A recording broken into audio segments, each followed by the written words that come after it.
The first thing you want to do when putting together your inset circles is to make marks that you can line up. So you're going to take each of your piece, you've got your frame piece and your circle piece, and you're going to make marks by folding them in half and in half again, and pressing the edges. So let me show you how I do that. This one you can see already kind of has a bit of a crease in it from previous cutting.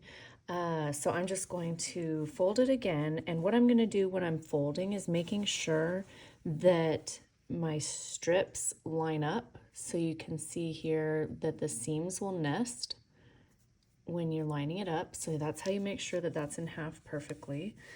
And do the same thing on the other side. And then I'm just going to finger press this crease, and I'm just doing it on the edges. I'm not going to worry about going all the way across. Then we're going to do the same thing going this way. Again, we're making sure that all the seams line up nicely and match. And I'm just going to press on both sides with my fingers. And then when you open it back up, you have 4 nice crisp seams or creases to work with. I'm going to do the same thing with the frame piece. This is what I call the frame piece. So I'm going to press this in half, and I'm more concerned about lining up the curve than I am about lining up the outside edges, because this is where the symmetry is going to matter most.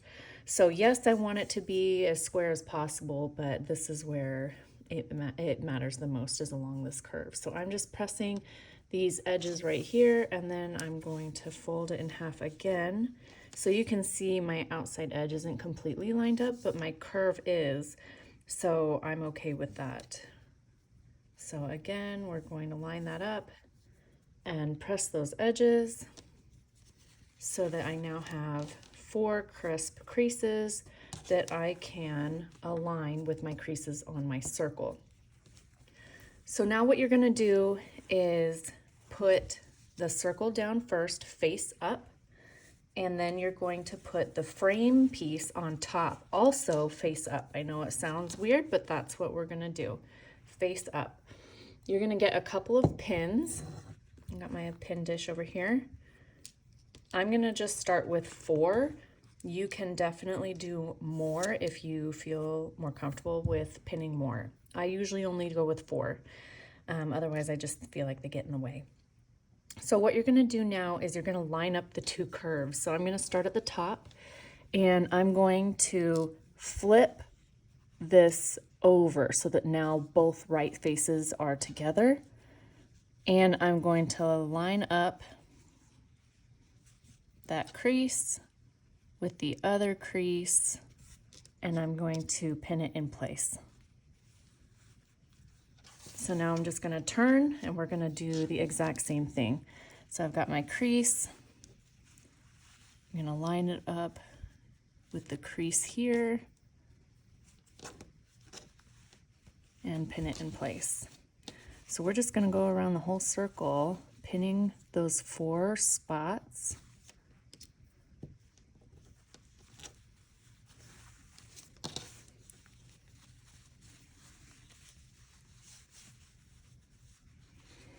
And sometimes it may be hard to see the crease depending on how the light is hitting it. Okay. So now you've got this wonky piece of fabric on top of your circle, and I'm going to go to the sewing machine and show you how to make this look nice and flat and pretty. Okay, now we're at the sewing machine and we're ready to get started. I'm going to start right on top of one of these pins here. So I'm just going to kind of line that up, the edges, the 2 raw edges, with my 1/4 inch mark. Oops. All right, I'm going to take that first pin out, and I'm just going to slowly do a couple of stitches. Okay, and now I'm going to stop. So what we have here now is a 1/4 section of the circle, and it's going to look a little funky, like how's this supposed to match up?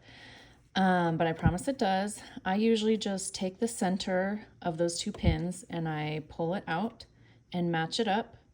And then I'm just going to really do the same. And I use fingers more than pins. If you want to use pins, you know, that's totally fine. So I usually put my 3 fingers on here and I use this hand over here to keep the fabric out of the way. So you can tell that it could easily get puckered, but I'm just going to keep that hand there to keep the fabric out of the way. And you can go as slowly or quickly as you want all the way around the circle. So then I get to a pin and I pull it out, and I do the same thing with the next quarter section. So I'm just going to take the center between this pin and where the last pin was, and I'm going to pull it to the edge to match up those raw edges. And I'm going to do the same thing with 3 fingers, or if you want to do it with 3 pins, that works too. And then we're just going to keep sewing.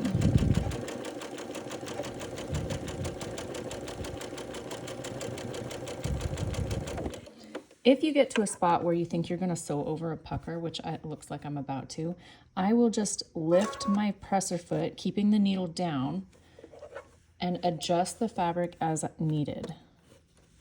And then I put it back down and keep going. Again, I always try to take the pins out before I sew over them. And here we go. Section number 3. I know lots of people are hesitant about curves and they feel they want to, you know, pin the heck out of it, which I think is a great idea as a beginner and learning how to do curves and learning how to manipulate the fabric. But once you start getting better at it, I just feel like the pins get in the way and I have to go slower so that I can take out the pins, and I just don't like that. So I prefer just 4 pins. Okay, so this is the last section, and I'm going to do the same thing, but I'm going to show you what I do at the end. So let me line up this section. Okay. As I get to the end where I meet up with where I started, I'm actually going to taper off of the circle, and I'll show you what I mean. So watch closely here. This is the spot where I started. You can see my stitch line, and I'm going to stitch all the way, overlap it by like 1/2 inch, and then I'm going to taper off. So here we go. There's a little pucker. Just fix that and off. So I'm going to show you close up what that looks like. Here's my taper. Ideally, that would have overlapped a little bit better, but it's going to be okay. And this is our beautiful inset circle. So this is the first inset circle for the introvert pattern, and we're going to trim this into a circle and do the same thing again. I wanted to show you guys really quickly how I press the block. Obviously you're gonna see all of your seams facing one direction. I have a little boo-boo here, that's okay, I'm just gonna press that out. I am going to press my circle seam out towards the outside of the circle. It really doesn't matter, you can press either way. I'm going to do it that way just because it's less bulky. So what I'm going to do is start in one corner, and I'm going to put my iron down, and I'm going to kind of pull just a little, not stretching it, but just making sure that it stays straight. I want this line up here to stay straight. So I'm going to hold that while I get on top of the seam here on this side and press that side. Then I'm going to pull the bottom corner over here just to keep that line nice and straight. Sewing curves can make your fabric a little bit wonky, so I'm trying to alleviate some of that by making sure that I press it nice and straight. So same thing with this one. I'm going to pull the corner just enough to make it look like everything is straight. All the edges are nice and straight, and then pressing it. So that is what it looks like, nice and pressed. And we can look on this side, make sure everything looks good. And now we are ready to trim it and do another inset circle. Okay, we're gonna trim this block. If you're using a template, you'll get your paper circle template out and line it up in the center of this and cut around the outside. But I'm gonna show you how to do it with the ruler. So the ruler I'm using is the non-slip Circle Savvy ruler made by Creative Grids. I love this ruler, and as with all the Creative Grid products, it has a textured back to it so that it doesn't slide around. So this curved ruler comes with two sides. One is measured every ½ inch, or on the ½ inch, yeah. And then this side is measured on the inch. So you get both options. So what we're gonna do is we are going to fold this into quarters, but the most important part is making sure that all the seams line up so that you really are cutting it centered. So I am going to take this bottom seam line and I'm gonna match it to the top seam line. And I'm just going to make sure. So I wanna try to keep these squared as well. So if I square that and then check to make sure that my seams are matching up, which it looks like they are doing a really good job there. And then I'm going to fold it one more time. And again, I can check that my seams are matching up over here on the side. Okay, and I'm gonna give it a little press. Now I'm gonna make sure that both the folded edges are on this side and the raw edges are on the right side. So left side and bottom for the folded edges and right side and top for the raw edges. Now I'm going to bring this over and I want to do 8½ inch cut on the curve. So there are, if you can see here, there is, if you have a folded line, it takes into account your seam allowance. So you're going to line it up with the fold line. If you have all of your sides that are raw edges, then you would use this bottom one. But we have folded lines, so we're gonna line it up with the folded line. Make sure it looks really good. And then I'm gonna find 8½, which is right here. And I'm just going to put my blade inside the slot and cut along the curve. I really like these rulers because you don't have to worry about getting your fingers or messing the template up. And now you open it back up and you have your perfect little circle. So from here, we're going to put those inside of another frame piece, the original frame piece that we cut this out of, and I will show you that in a minute. Okay, now we're going to put this piece inside our original frame piece that we cut this circle out of from the very beginning. So once again, you're going to want to make sure that you have 4 even crisp crease lines. So again, you need to make sure that you're matching up your strips. Make sure that those line up when you're pressing. Otherwise, they will not line up with the frame piece strips. So that is an important part. Again, I can see where my seam lines are over here.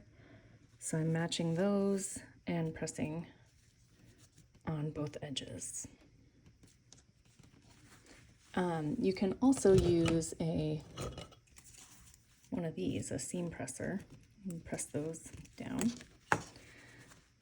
Okay, so I'm going to open that back up and do the same thing with the frame piece. These ones actually already have a crease line, so I'm going to leave those alone, and I'm just going to do this side. Matching up, you can tell right here where the seam lines match up.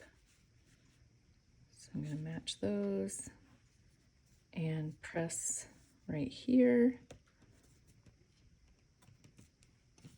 and open it back up. Okay, and once again, you're gonna do the circle face up with the frame piece face up on top of it. And actually I want to, for the introvert pattern, you're going to flip the frame piece so that it's opposite from the stripes in the center. So I've got this mint color up here, so I want to make sure the mint color is down here. Okay, so once again, we're going to get some pins and pin those crease marks.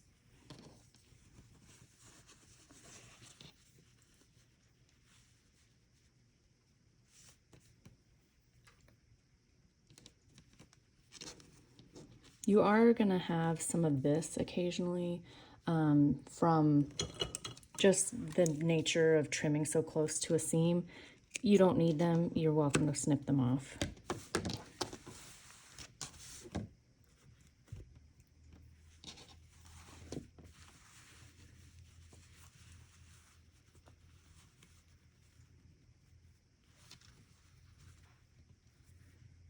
These ones are kind of nice because you not only have the crease to line up, but you can also line it up with the seam lines here.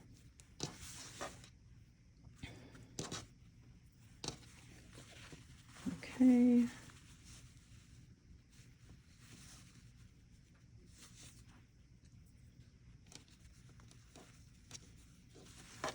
And last one.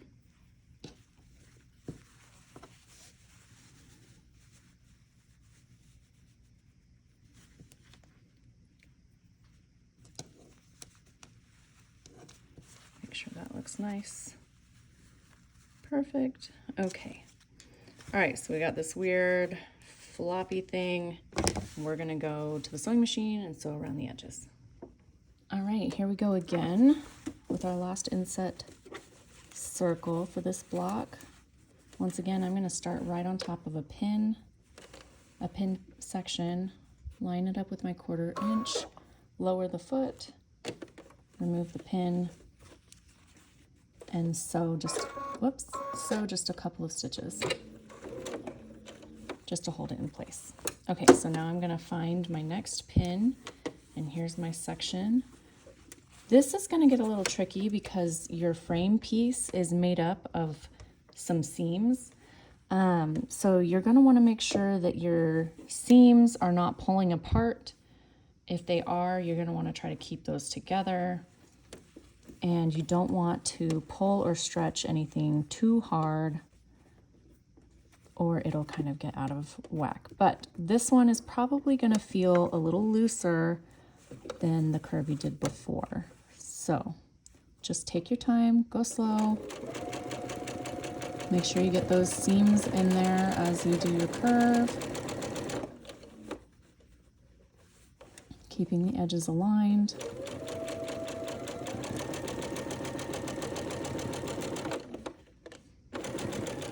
And take out the pin.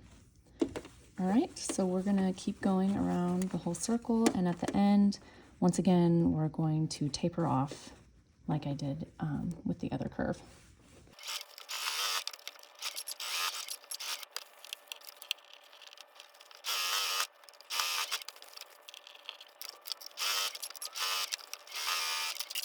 Okay, so there we have it.